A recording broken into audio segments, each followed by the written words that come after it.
It's crazy that you're even saying that. I cannot get over that. Because never in my life did I ever think that I would be able to write a book. Like, personally, I hated writing papers in college. And so it was very much a goal that I set in mind.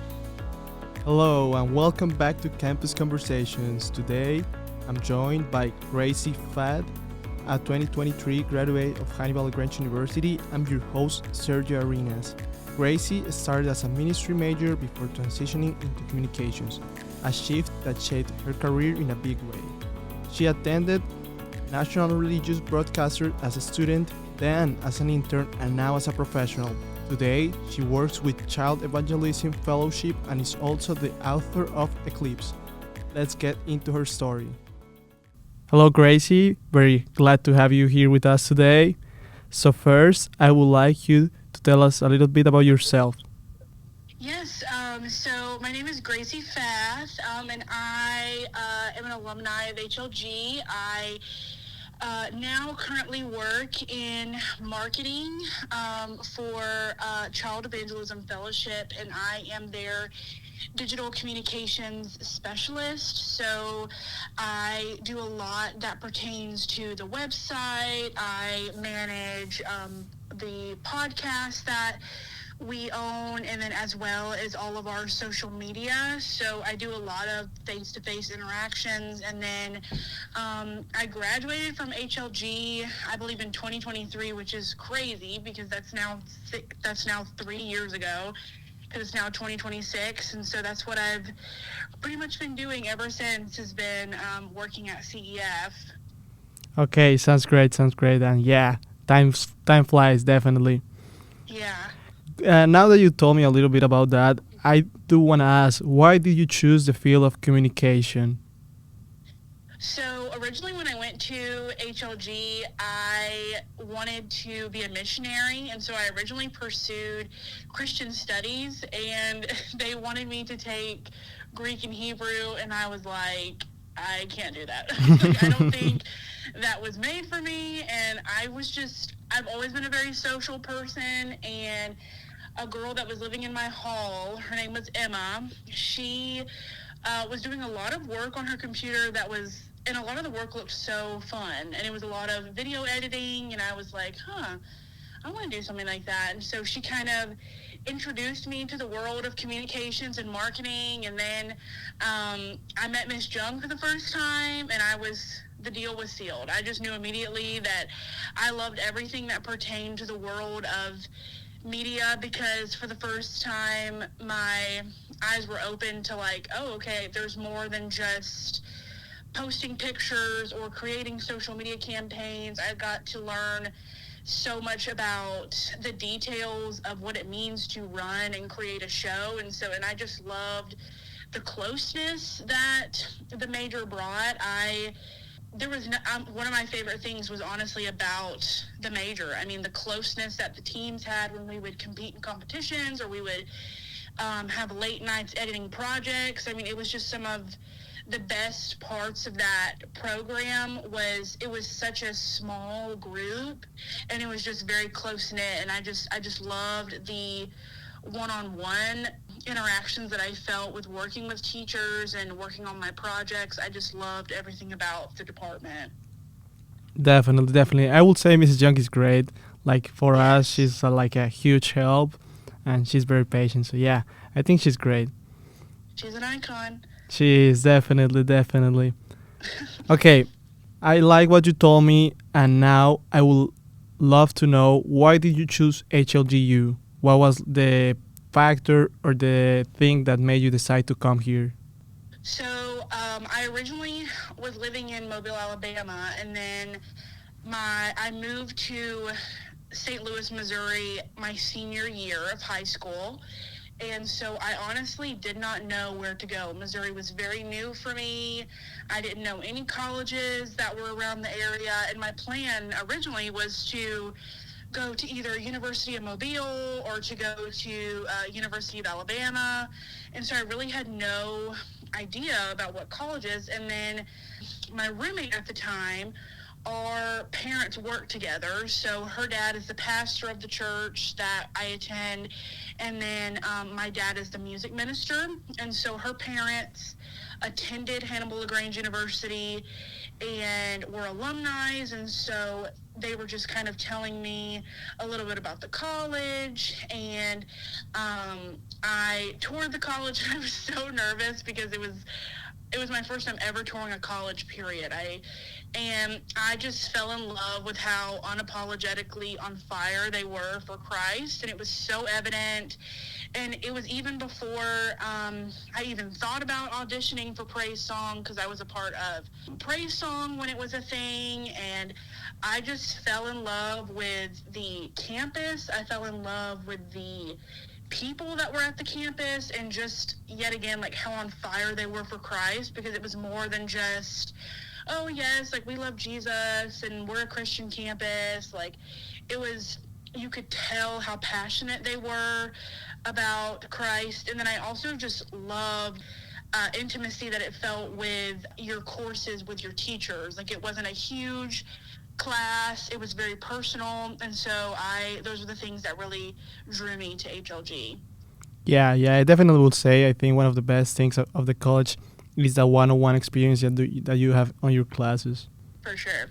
Okay, now that we're talking about HLG, I wanted to ask, as a student here, what were some of your favorite memories? Is there any story that you would like to tell us on particularly? So it's hard for me to narrow it down because I had such I lived in Kleckner, and I had such an amazing hall, honestly. Like I was so blessed with such a great group of girls around me.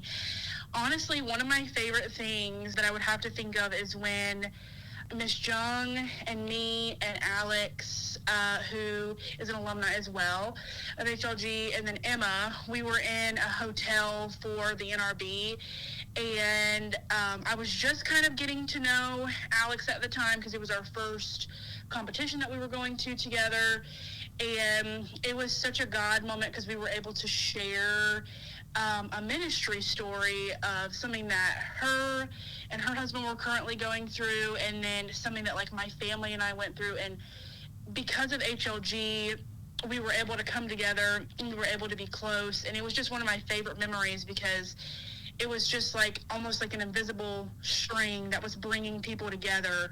And if it wasn't for HLG, I would have never been able to be as tight-knit and close with her as I was. And I also loved when we were filming a TV show for a class, and we played as like ghost hunters, and it was so scary, but it was so fun because it was just such a wow moment, because I was like, wow, I'm actually doing this for a course. Like this is actually for a grade. I cannot believe that I had to dress up as a country person and I was wearing overalls and I got this for a grade. I was just completely shook by that. And so it was just such fun memories because I was just so shocked by how great the people were around me. And I'll hold those memories forever because I have them not only saved on my phone as kind of like a digital footprint, but like I just loved the classmates that I was around, and there's just some of my favorite memories.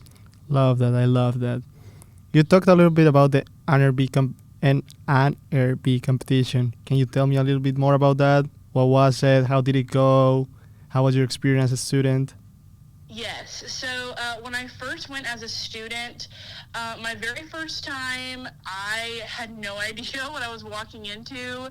I didn't even know what NRB was. I just absolutely fell in love with the idea of being able to film something, film people, have interviews, and then right after that, getting into editing and then pulling it out and pressing it out for the very next day. It was just such fast production, and I just fell in love with how efficient everything was. And it was just such a cool experience being able to, yet again, doing it with the amazing team that we had. And with the team, it just made it 10 times better. I mean, we competed, Leighton Allen and I competed a few years back, and that was such a cool experience, being able to interview people on the floor for the exhibition hall, to then put that all together and then produce it and then be able to show it for the competition the very next day. It just was such a great experience that really helped catapult me into my job today. And I just love the NRB. I have such a big heart for it. I love that. I love that. And we know that you went as a student, but we also heard that you went a few months ago, but with a different role. How did it feel coming back to the competition for you? Yeah, so this past week, I went as, for the very first time, I was not competing, I was not an intern, I was somebody who was actually there for a booth as somebody with a career, and it was so crazy because I texted Miss Jung and I texted Alex and Emma, and I was like, I cannot believe that I am here without you guys. It feels so weird. It just felt so, the best term that I can just explain it is it felt so out of body, because it's like I've been there before, but now it's like every single thing that I learned in college, I was able to explain and apply on the floor. And because of my experience with NRB, because of being able to run back and forth to get footage for the competition, like, I was able to have that knowledge, and I felt so familiar, even though I didn't have the same people. But it was such a great way to be able to help lead my new coworkers and be like, yes, I've been here before. And it just felt so nostalgic being able to come back, and it was such a great experience. Yeah, I can imagine, but it's a good thing because, as you said, definitely leading a group of people when you already have some type of knowledge about a topic, that makes it way better. Right. Okay, now I wanted to go into your work, what you're doing right now. Can you tell me how do you think HLGU prepare you for what you're doing right now? Yes. So I work as a digital communications specialist. So I do a lot with our website, and I manage and create our podcast. So I reach out to guests, I contact them, I edit the whole show together, I schedule it, and then I do a lot with our social media. And all of my video editing and everything that Miss Jung has taught me and has drilled into my brain, I use daily.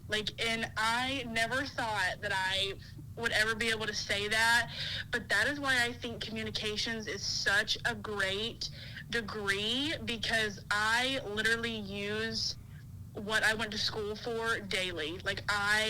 Everything with writing a press release, a news release, learning how to edit videos, being able to make quick decisions on my feet, everything that I learned through the use of HLG and through the use of Miss Jung, I am able to use it daily. And it's not just like a job. It's like, it is something that I feel called to do and that I enjoy doing because Miss Jung and because HLG equipped me to do so. Love to hear that. I love to hear that.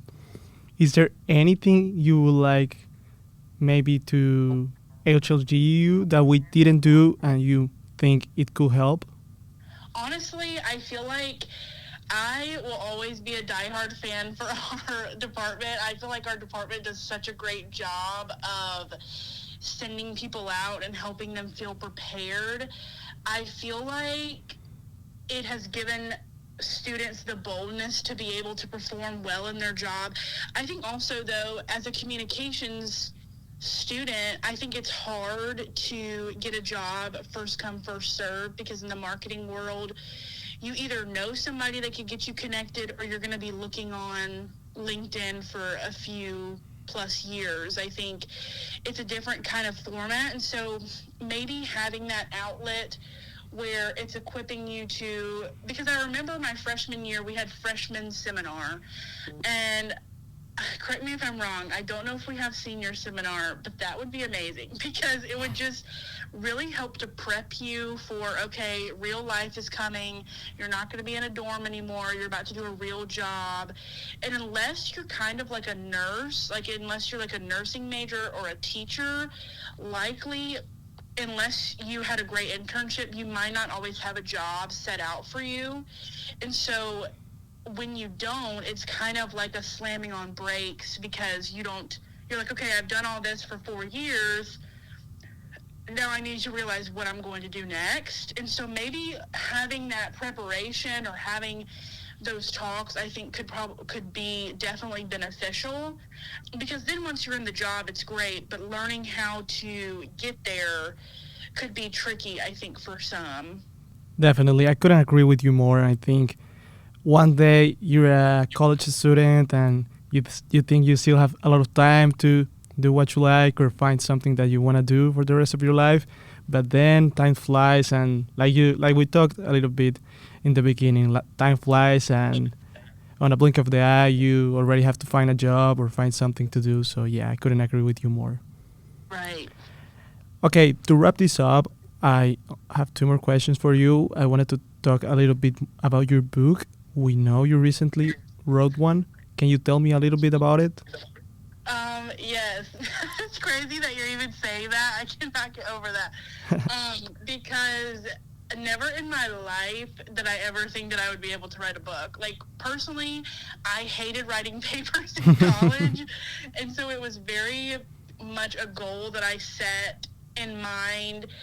And honestly, I had a great group of people that surrounded me and thoroughly read through each chapter. But I set a goal quickly right after I was in the hiring process for my job at CEF. And I was like, okay, I want to write something. And I was really into, I love to read. And so I was like, I really want to try to write my own, but I just don't think that I'm smart enough or have the attention span to keep writing. And I was like, no, you can do it. So I locked in, and my book is called Eclipse. It's so crazy. I can't believe I'm even saying that. My book is called Eclipse, and it's coming out February 28th, and it is basically a K-drama, which is a Korean drama, which focuses on this girl named Rowan, and she's doing her internship for completing her senior year of college, and she is interning at a place called Hive, which is basically in South Korea where all of the K-pop stars are formed and made, and she is interning for this group named Eclipse. And I don't want to give away too much, but that's basically what happens, and I can't believe it's coming out. I can't believe I'm talking about it on this podcast, but it's very exciting. I never thought that I would be able to do something like this, but it's definitely because of people that were surrounding me and because of the prayers that I kept praying to God, like, Lord, help me push through. I want to be able to accomplish this. And by His grace, I did, for sure. I love to hear that. I love to hear that. But well, one thing is like actually thinking, okay, I'm good with writing. I don't know, I like this, I enjoy this. But another thing is actually writing a book. What inspired you to write it? What was the process like for you? So, I'll be fully honest with you. So K-pop Demon Hunters came out, which, have you ever seen that? No, not really. Sorry. Okay, it's a movie, and it came out on Netflix, and a bunch of people in my friend group were like, oh my goodness, you should watch it. It's so good. And I was like, no, I'm not going to watch that. That seems kind of cheesy. And then the next week I watched it, and I cried and cried, and I was like, oh my gosh, this is so good. And I was like, I love this. I love just the nostalgia of the movie, like the concept. I just loved it just felt so like otherworldly. And so I was like, I want to write something that's like that. And so then I just really got into that type of culture and that type of artistry, and it just really inspired me. And I read a book by Axio. She's the author, and it was just amazing. Like, it just opened up a whole new world for me, and so I got inspired through that type of writing. Very much fantasy driven, but it was just so cool because I never got into things like that, and I never read anything that was kind of more of the fantasy side, and it was just great being able to dive into that, and finding an outlet that's something that you're passionate about. Sounds great. Sounds great. Really like that response. I think you touched some good details and definitely love that. Okay, Gracie, that was it. Thank you so much for being here today with us. We really enjoy your company. We really enjoy your stories. I think you were a great guest and really glad to have you. Yay, thank you for the opportunity. Gracie's journey shows that changing direction doesn't mean losing your calling. Sometimes it strengthens it. From ministry to communications, from student competitor to professional at NRB, and now serving with Child Evangelism Fellowship. Her story is a powerful reminder to trust the process. Thanks for listening to Campus Conversations. I'm Sergio Arenas. See you next time.